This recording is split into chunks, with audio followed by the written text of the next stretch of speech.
नमस्कार, आप देख रहे हैं एनएसडी टाइम्स। यहाँ खबरों का सिलसिला कभी रुकता नहीं। मैं अंजलि हाजिर हूँ आपके सामने इस खबर के साथ।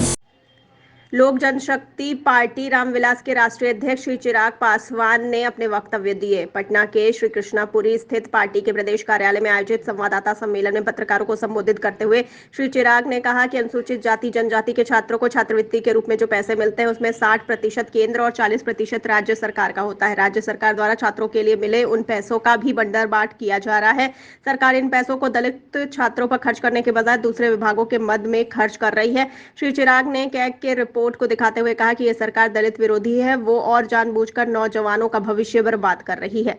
आइए देखते हैं पटना से हमारे संवाददाता मुकेश कुमार की ये रिपोर्ट। सबसे पहले इस प्रेस वार्ता में आने के लिए बजट सत्र भी शुरू हो रहा है। यकीनन उस सत्र पर भी लोक जनशक्ति पार्टी रामविलास की पूरी नजर है। बिहार के हित को मद्देनजर रखते हुए इस बार बिहार सरकार के द्वारा बिहारियों के लिए बजट में क्या क्या बातें कही जाती हैं, यकीनन पार्टी उसको भी गंभीरता से उस पर भी समीक्षा करने का काम करेगी। पिछली बार के बजट में क्या क्या वादे किए गए थे, कितने वादे पूरे किए गए, इस बार के बजट में क्या क्या ये नई घोषणा करेंगे, सकारात्मक दृष्टि से भी हम लोग देखने का काम करेंगे। ऐसा नहीं है कि हम लोग सिर्फ खामियां ही ढूंढने की बात इस बजट सत्र में पेश किए जाने वाले बजट को लेकर हम लोग करेंगे। जो सकारात्मक बातें हैं उसको जरूर हम लोग सराहने का भी काम करेंगे, पर हाँ, ये तुलना जरूर की जाएगी कि पिछली बार बजट में क्या क्या बातें कही गई, उनको कितना पूरा किया गया और इस बार के बजट में क्या क्या नई बातें कह रहे हैं। और वैसे भी मुख्यमंत्री नीतीश कुमार जी कई ऐसे विषय हैं जो वो जानते हैं कि गलत है, उसके बावजूद जब वो उन विषयों का संरक्षण करते हैं। पिछली बार मैंने कहा था कि हम लोग अलग अलग विषयों पर हम लोग सरकार का रिपोर्ट कार्ड हम लोग जारी करेंगे। बिजली को लेकर हम लोगों ने इस विषय को हम लोगों ने उठाया था और उस पर जिस तरीके से उनके उस विभाग के मंत्री का बयान आया और या फिर जिस तरीके से मुख्यमंत्री नीतीश कुमार जी ने स्वयं उस कार्यक्रम में, आप सब लोग मौजूद होंगे, कार्यक्रम किसान समागम को लेकर था और उस पर मुख्यमंत्री जी ने अपने संबोधन में चर्चा करते करते उन्होंने ये बात कही थी, अरे कुछ लोग हैं जो मुफ्त की बिजली की बात करते हैं। एक तो हमको ये समझ में नहीं आता कि भाई प्रदेश के मुख्यमंत्री हैं आप, कुछ लोग कौन, बताइए ना कौन लोग बात कर रहे हैं। भैया अगर चिराग पासवान मांग कर रहा है तो बोलिए भैया कि चिराग पासवान ने मुफ्त की बिजली की मांग की है और ये भाई हक है, अधिकार है। जो पूर्णिया रैली की है उसमें एक युवक जो है पलटू चाचा कह के नीतीश कुमार को बुला रहे, कहा जा रहा है वे आरजेडी के कार्यकर्ता है, सहयोगी दल है आरजेडी। क्या लगता है कि उनके कार्यकर्ता भी नीतीश? तो भाई ये टर्मिनोलॉजी किसने दी? हम लोगों ने तो नहीं दी ना। ये शब्द का इस्तेमाल किसके द्वारा किया गया था? भाई देखिए, मैं वैसे भी मैं शब्दों की मर्यादा में रहकर अपनी बातों को रखने का हमेशा प्रयास करता हूं और मैं हमेशा पक्षधर हूं कि राजनीति में शब्दों की मर्यादा कभी गिरनी नहीं चाहिए। असंवैधानिक, अनपार्लियामेंट्री मैं नहीं बोलूंगा, बट कई ऐसे शब्द हैं जिसका राजनीति में इस्तेमाल नहीं होना चाहिए। अनपार्लियामेंट्री शब्दों का तो इस्तेमाल नहीं होना चाहिए। मुझे नहीं पता कि ये शब्द पलटू किस कैटेगरी में आता है, बट हैविंग सेड दैट, मेरे प्रदेश के मुख्यमंत्री हैं, मैं उनकी नीतियों का विरोध करता हूं, बट व्यक्तिगत तौर पर मैं कभी भी उनको किसी भी ऐसे शब्दावली से पुकारना नहीं चाहूंगा। मुझे उस वक्त भी ऐतराज था कि क्यों ऐसे शब्दों का इस्तेमाल किया जा रहा है।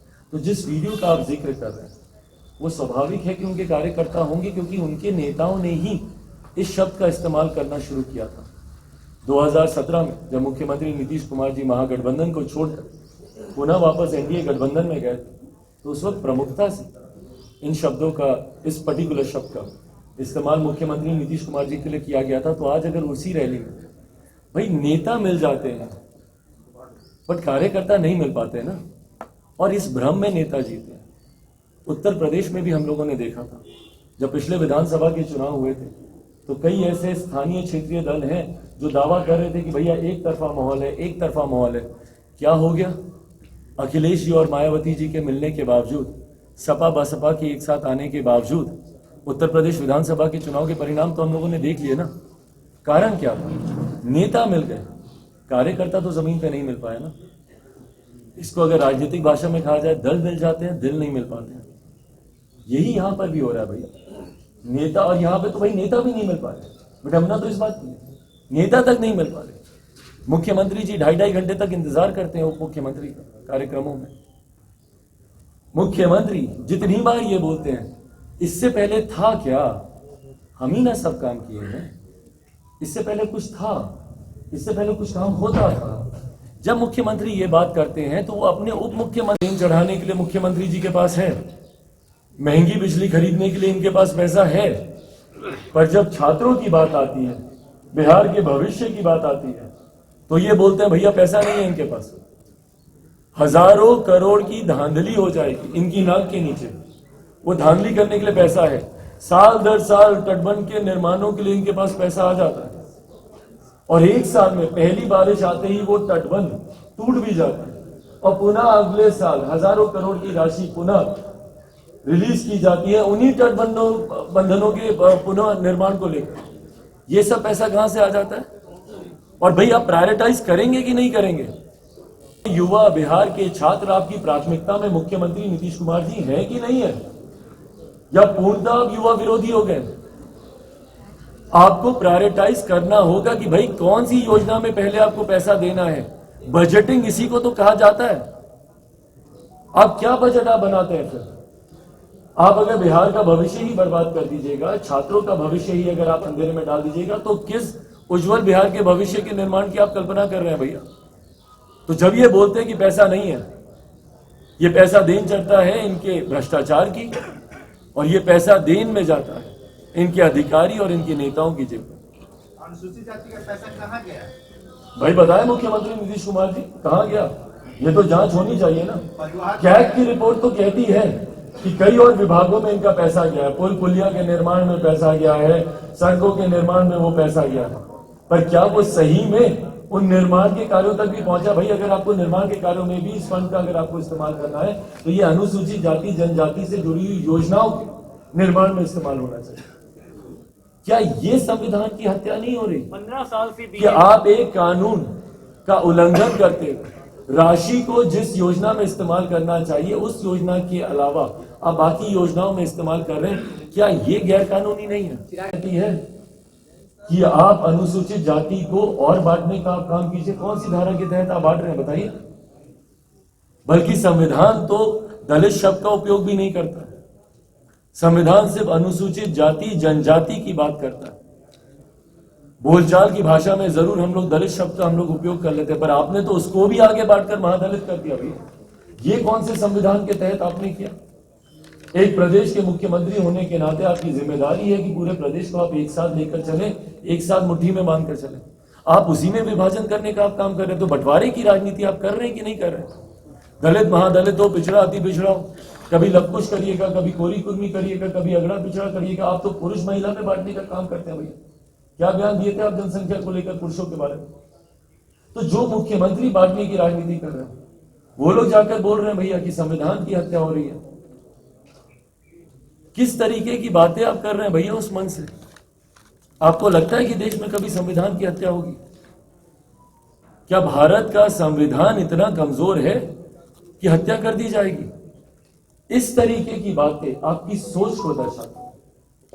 परिणाम स्वरूप भाई जब आज आपको सही में बिहारियों से जुड़े हुए ज्वलंत विषयों पर आपको चर्चा करनी चाहिए, बात करनी चाहिए, तो आप गुमराह करने की बातें करते हैं। और ये तमाम और ये जितनी बातें भाई मैंने आपसे कही वो सारे आपसे मैं शेयर भी करूंगा, जितनी बातें आप लोग के समक्ष रखी गई हैं। और अंत में एक विषय और आप लोग के समक्ष मैं रखूंगा कि ये पैसा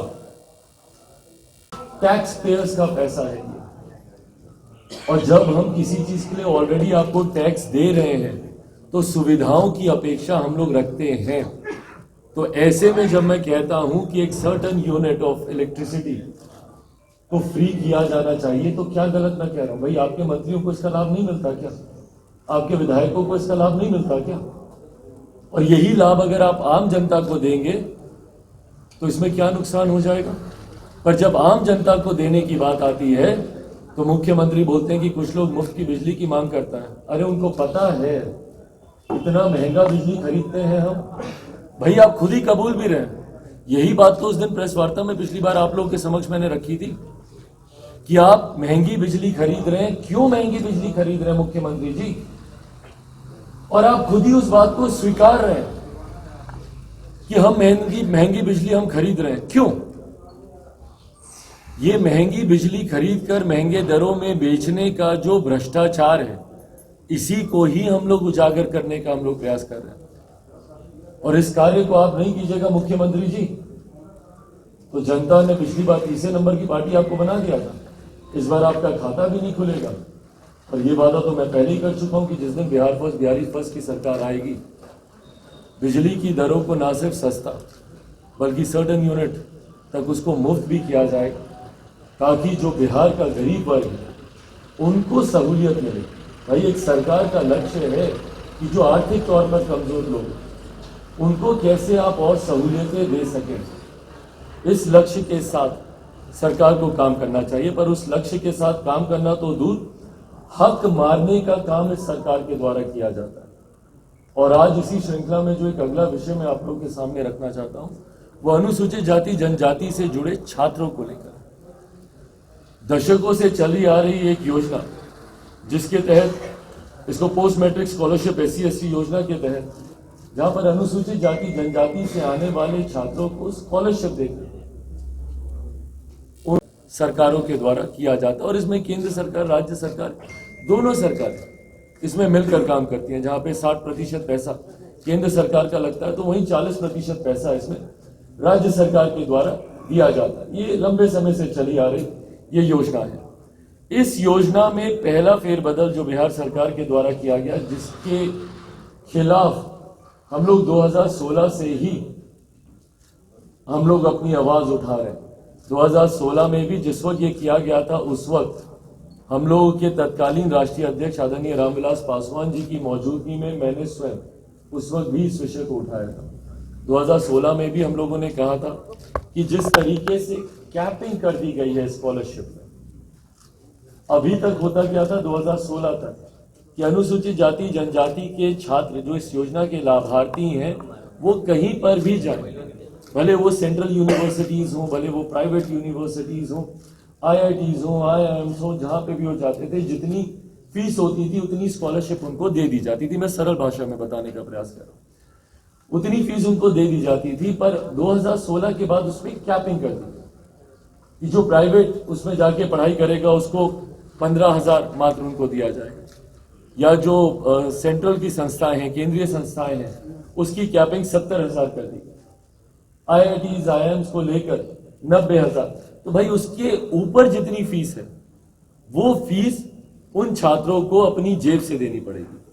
परिणाम स्वरूप, और ये आंकड़े भी सामने आए, परिणाम स्वरूप आप देखिएगा 2016 में जब से इस कानून को लागू किया गया, मात्र 1 साल के भीतर ही लगभग 1 लाख बच्चों ने, अनुसूचित जाति जनजाति से आने वाले 1 लाख बच्चों ने विड्रॉ किया। 2015-16 में 1,55,000 स्टूडेंट्स एनरोल हुए। 2016-17 में ये संख्या 1 लाख से ज्यादा गिरती है एक साल में ही ड्रॉप आउट्स, और ये संख्या जो 1,55,000 थी वो 2016-17 में मात्र 37,372 रह जाती है। और साल दर साल इसी तरीके से हम लोग इसमें गिरावट देखते आ रहे हैं। कारण कैपिंग। पहले जो पूरी राशि मिलती थी, किसी की गला रेत कर हत्या कर दी जा रही है, किसी की गोली मार, बच्चियों के साथ सामूहिक दुष्कर्म किया जा रहा है, बलात्कार की घटनाएं सामने आ रही है। आप आंकड़े देखेंगे, आंकड़े दर्शाते हैं कि किस तरीके से अनुसूचित जाति जनजाति पर उत्पीड़न बढ़ा है, और ये आंकड़े दर्शा रहे हैं। और ऐसे में मुख्यमंत्री नीतीश कुमार जी एक तरफ तो खामोश रहते हैं, और दूसरी तरफ पिछली बार चुनाव से ठीक पहले, और मैंने उस वक्त भी कहा था कि भैया ये झुंझुना दिखा रहे, उस वक्त चुनाव से ठीक पहले इन्होंने घोषणा की थी। पहली बात तो एक मुख्यमंत्री हत्या की बात ही कैसे कर सकता है, ये अपने में एक बहुत बड़ा चिंता का विषय। पर उस वक्त मुख्यमंत्री जी ने हत्या को लेकर योजना बनाई थी, 2020 चुनाव से पहले मुख्यमंत्री नीतीश कुमार जी, जो हमारे प्रदेश के गृह मंत्री भी, और गृह मंत्री होने के नाते उनको इतना सशक्त होना चाहिए था, बोलते कि भैया मेरे प्रदेश में मेरे रहते हुए कभी कोई हत्या नहीं होगी, ये इच्छा शक्ति उनमें होनी चाहिए। पर इस इच्छा शक्ति के विरुद्ध मुख्यमंत्री जी 2020 में एक योजना लेकर आते हैं, जिसके तहत कहा जाता है कि अगर किसी दलित परिवार में हत्या होगी, दलित महादलित परिवार में हत्या होगी, तो उनके आश्रितों को सरकारी नौकरी दी जाए, उनके परिवार वालों को 4 लाख रुपए का मुआवजा दिया जाए। आज की तारीख में भैया आए दिन हत्याएं हो रही, और आप जाइए जाकर स्थानीय प्रशासन से पूछिए तो अधिकांश जगहों पर तो उनको पता ही नहीं है भैया कि इसका नोटिफिकेशन क्या है। परिणाम स्वरूप इसका लाभ उन लोगों को मिलता है। बिहार में कोई ऐसी जगह नहीं है जहां पर हत्याओं में लोक जनशक्ति पार्टी रामविलास, मैं खुद या हमारे पार्टी के नेता नहीं जाते, जिसमें अधिकांश दलित परिवार भी हैं। मैं कल रात भी गया था भैया, गया जहां एक चंद्रवंशी परिवार में हत्या हुई, वहीं एक पासवान, अरुण पासवान, उनकी हत्या कर दी गई। कितनी ऐसी हत्याओं में लाभ मिल रहा है। इसीलिए हम कहते हैं भैया मुख्यमंत्री नीतीश कुमार जी की सोच पूर्णतः दलित विरोधी है। बिहार में हम लोग जब दलित कहते हैं, क्योंकि मुख्यमंत्री जी ने बंटवारे की राजनीति को इतना साधा है कि आपको बार बार 2 शब्दों का आपको उपयोग करना पड़ता है, दलित के साथ महादलित भी कहना पड़ता है। ये कौन से संविधान के तहत है? जब आप लोग पूर्णिया में आप लोग रैली करते हैं तो आप लोग कहते हैं कि संविधान को खतरा है, संविधान की हत्या की जा रही है। आप लोग क्या कर रहे हैं भैया? इस कड़ी में बस इतना ही। ताजा तरीन खबरों के लिए बने रहिए NSD टाइम्स के साथ। मुझे इजाजत दीजिए, नमस्कार। अगर आप ये वीडियो फेसबुक पर देख रहे हैं तो हमारे पेज को फॉलो करें, और अगर आप ये वीडियो यूट्यूब पर देख रहे हैं तो हमारे चैनल को सब्सक्राइब करें, और आगे आने वाली वीडियोस को देखने के लिए नोटिफिकेशन के आइकन को प्रेस करें।